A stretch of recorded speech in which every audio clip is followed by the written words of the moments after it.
Islam really changed my life. It changed my life for the better. It opened not necessarily like doors for like opportunities, but to meet new people, have conversations, for new experiences, and also diving into different cultures. And that's something that I've always loved. I always loved learning about different cultures and different family dynamics and, you know, obviously different foods. Everything that we learn came from God. Evolution came from God, like Big Bang, because yes, scientifically you have certain, you know, chemical reactions, certain physical reactions, just any sort of one step led to another. And as a scientist, as somebody who is heavily involved in it, I want to look at the cold hard facts, and I want to look, okay, this and this happened, so this occurred, right? So I tried to somehow entwine the two, you know, not necessarily take, let's say for Christianity or Catholicism, there's certain parts where it's like, oh, we were just plopped here.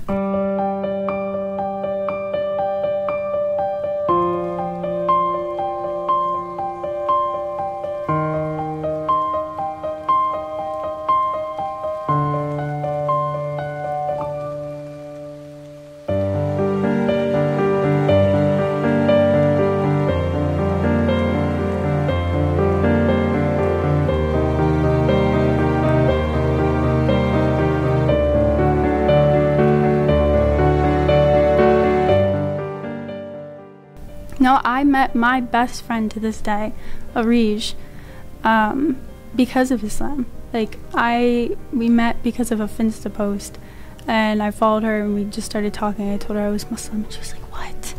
Really? Yeah. And I was like, yeah. And she's like, you have to come over and meet my family. And, you know, I met her and her little sister, and we have been like best friends since. That's awesome. Yeah. So walk me through it again. Yeah. You met your friend, and then what happened? So I knew I wasn't connected with Christianity, so I kind of was on my own wave of like praying to God myself, and, you know, kind of like talking to him or talking to them, and just being like, what do I do? Like, what is out there? Like, what am I gonna do? Like, I don't feel connected with Christianity, but I still want God in my life.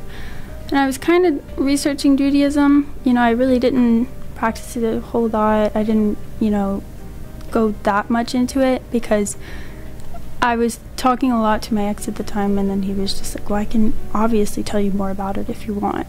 Once him and I stopped talking, then I, you know, did my own research for about 6 months, 7 months, yeah, because I kind of did it in December, and it wasn't really till the late summer till I fully decided this is what I want. And you can, you know, like I said, the community that I went into first, being 16 and so young and trying to navigate this myself, it was so welcoming, so warm, and just everybody wanted to teach me. There wasn't one person that I had met who was a Muslim who didn't help me in some sort of way with this religion, who didn't want to talk about the negatives, things that thoughts that I had about it, or the things that I was confused, or questions that I had. You know, I had so many people that I wasn't even really necessarily friends with who just wanted to help me because they wanted to see my journey and like what I wanted to do with Islam. I like what you said. Muslims don't shy away from the difficult questions in Islam. Mm-hmm. A lot of the criticisms of Islam historically by atheist or agnostic or Christian and Jewish scholars, it is only documented and known by us in this modern time because Muslim scholars took the time to write it down. Mm-hmm. It is our own religion that wrote down the criticisms of itself to answer them. Mm-hmm. We are very intellectually honest in the way we operate. But you're also scientifically minded. That's something you're deeply interested in. So in those 6 months, how did that kind of go exactly? Because you're reading a book that not only comments on everything in life, and one of the things it comments on is science, but not drastically. At the end of the day, it's a religious book. Did you ever find like, nah, I'm not interested in this God thing, you know, the universe is God, life is God? Well, I think everything that we learn came from God.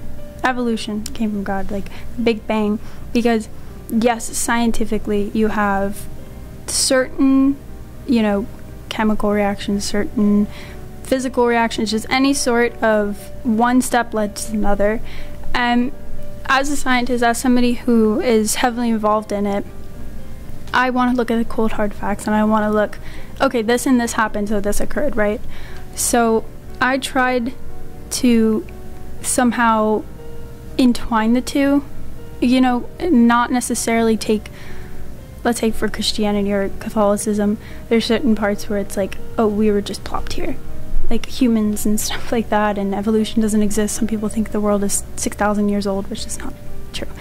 And I just wanted something where I could connect the two and have, you know, a basis in my religion where I can look at and be like, wow, they discussed this or they talked about this, and relate it to the own work that I'm going to do or the work that I'm doing currently. I think that he created it in such a perfect way for these things to happen, for, let's say, life to evolve, let's say, for galaxies to rotate, for things like black holes and everything like that, for us to question what's out there, for us to learn more.